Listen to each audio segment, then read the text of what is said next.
第一章、小さい頃から一人暮らし、悪ふざけが大変なことに。近所に、僕と同じ頃に生まれたケラが住んでいました。ケラはコオロギの親戚の中でも特に弱い虫なので、僕はそのケラをかなり見下していました。ケラの方も、僕を本当に怖がっていました。そのケラの顔と来たらアヘンの中毒みたいに青白く、痩せているし、ついている羽も持っている服は、このチョッキだけですみたいに滑稽なくらい短いのです。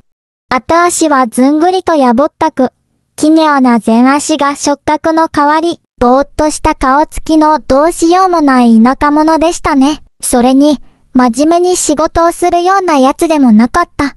というのは、そのケラの住まいの穴ときたらとても浅い上に、僕の住まいにあるような非常用の地下通路さえ掘ってなかったのだから。ある日、そのケラを訪ねてみて、そのあまりにみすぼらしい住まいを見回して、僕は思わずけなしてしまいました。なんて不用心でだらしない暮らしぶり、どういう家に住んでいるんだ。敵が来たって逃げ道もないじゃないか。見てごらん。君が穴に隠れたってお尻は丸見え。これでは簡単に鷹の餌食になってしまうよ。君はもう子供じゃないんだから、詩は工夫したらどうなんだ。ケラは悲しそうな声で言いました。コオロギの兄さん、僕だって工夫したいんだけど、できないんです。夜中はずーっと働き詰め、朝日が差す頃には疲れ切って、もうこの穴を安全で心地よい住まいに改造するなんてできないんです。兄さんたちのように歌ったりするいとまもありません。こんな浅い穴に住むのは危険とは知っていても、穴を改造する体力もないし、財力もないし、賢いコオロギの兄さん、貧しいものっていつの時代もこんな風なんですね。でも、今考えついたんだけど、いいえ、とても話せるようなことじゃない。考えついたことなら話してごらんよ。何を話してもいいからさ。ケラはおずおずと切り出しました。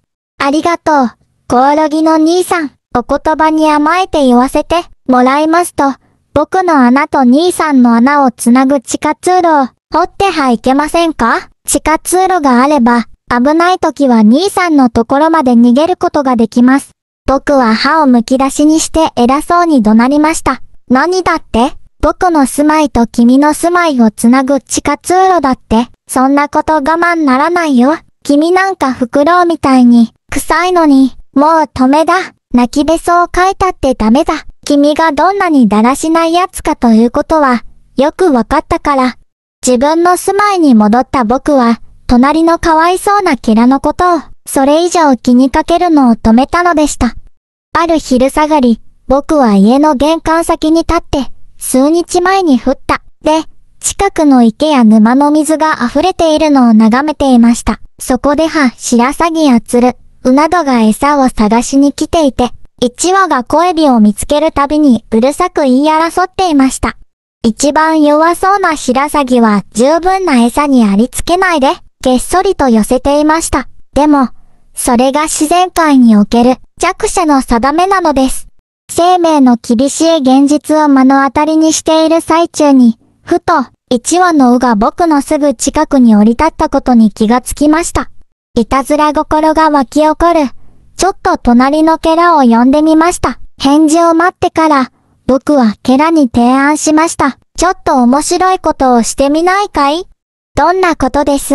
誰かをからかうだけさ。誰を？まさか、玄関先に立っている、あの大柄で、太ったウの姉さんではないでしょうね。その通り。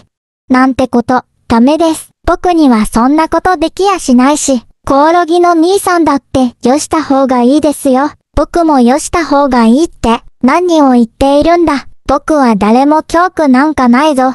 この育児なし。じゃ、どうぞ一人でやってみたら、僕は怖がりだと、白状させてもらいますから。弱虫、見てろよ。あのウを上手にからかってみせるから。